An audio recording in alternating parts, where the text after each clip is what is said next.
and are the Warriors really dominant, and what's wrong with LeBron's Cavs?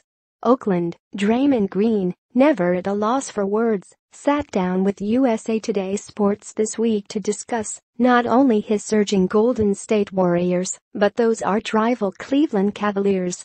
On one side of the NBA ledger, the 11-3 defending champions have won 7 consecutive games by an average of 19.8 points, while boasting the league's best offense, 116.2 points scored per 100 possessions, and the 7th best defense, 101.8 points allowed per 100.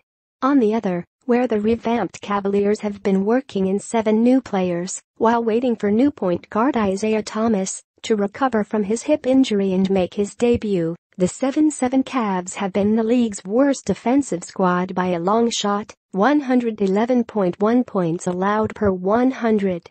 Dallas is 29th at 108.7, while leaning ever so heavily on LeBron James.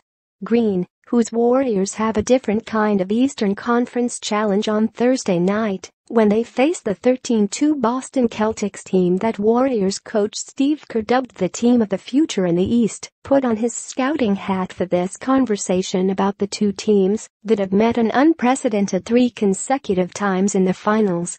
The Cavs and Warriors don't face off until a Christmas Day game at Oracle Arena. So you guys are rolling in a crazy way, and it was only a couple weeks ago when you talked about fatigue and caring about winning, and now you look like the best team on the planet again. The Cavs have been scuffling. The Celtics are rolling. How do you see it? I think we're still getting better. I don't think we're far and away the best squad on the planet.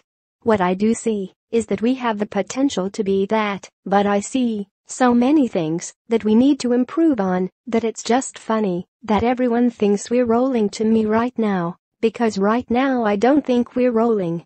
I think we're playing okay.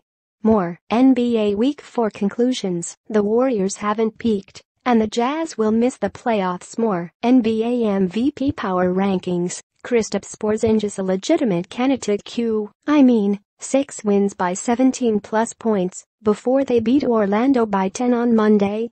And that's cool, and that's why I think we have potential to be the best team on the planet. But however, I see so many things that we can correct and can be so much better at. For instance, turnovers. Against Philadelphia, we scored 135 points and we had 22 turnovers, actually 23. It's too many. So all of a sudden, if they had 14 turnovers, now the difference between that being 14 turnovers is now you take 10 points away from them. And with 6 more shots, say we make 2 of them. That's 5 more points for us, but that's also 10 more points that we took away from them. Who knows what that could have done for us? More NBA rookie power rankings. Dennis Smith Jr. cracks top 5. More Week 4 NBA power rankings. Celtics make history. Warriors, Rockets stay hot. You've talked about the fatigue of 3 straight finals appearances a lot so far, and the reality is that June is a long ways away. How do you handle the marathon aspect of this after doing it 3 times? We look at that. We talk about it all the time. But at the end of the day, you've got to play the schedule. And you've got to try to get better. I think what people fail to realize is that winning a championship is a process. And the reason you don't see teams repeat is because winning a championship is an 8-month process. It's not a 2-month run, or whatever it is. It's not a 2-month run, it's an 8 or 9-month process. And when you skip over that process, thinking, oh man, we've just got to get to the playoffs, and we'll be fine, you miss the process of getting better each and every day. Shout out Cavs. Right. And so once you miss that process, and now all of a sudden you think, oh, it's the time, and we're just going to turn it on, then something happens, and you just don't finish it. And so what I'm more so concerned about is that, we know at the end of the day that it's a long season, and you've got to somewhat pace yourself. But at the end of the day you've still got to go through that process. And I think we're doing a good job of that now as opposed to the first 5 or 6 games. Q, what's your 2 cents on the Cavs? A, they're struggling. Q, would you be panicking if you were one of their fans?